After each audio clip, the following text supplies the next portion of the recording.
On Sundays, I hate my dad. Because Monday through Saturday, he's a man, but on Sundays, he's a man of God. But we don't see that on the other days. We see his absence.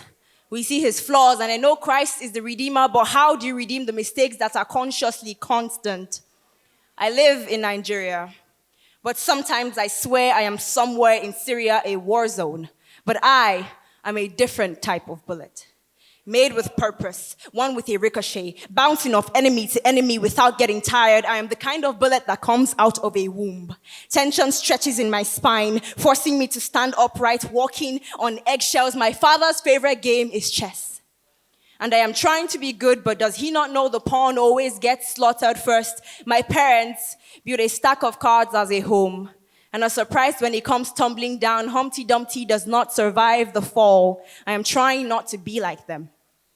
But they say the apple doesn't fall too far from the tree. Even if it does, it carries its seed, DNA that can make it produce the exact same tree. I am trying not to produce the exact same tree.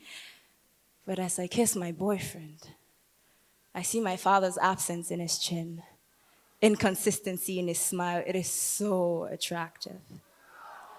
When he tells me he loves me, I wonder for how long, and yet I stay. Because trauma leaves footprints so that we can follow it even if it tries to leave us. My parents are a little hard to please.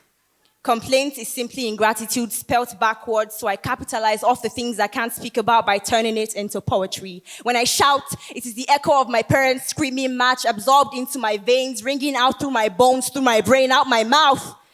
Nigerian parents will give themselves every nasty thing but a divorce. Till death do us part, literally. See, I no longer look at black-eyed peas the same anymore. Don't hit her. All I see is a black eye, please. This piece is not a slander to my parents. I promise I love my parents.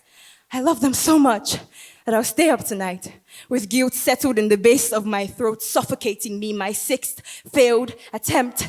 They clothe you and feed you, and this is how you repay them. Capitalizing off the things you can't speak about by turning them into poetry. You've been a bad pawn. You've been a bad pawn. I've been a bad pawn because I am not a pawn. Not some weapon of mass destruction. Not a bullet molded into flesh set to target their worst mistakes, each other.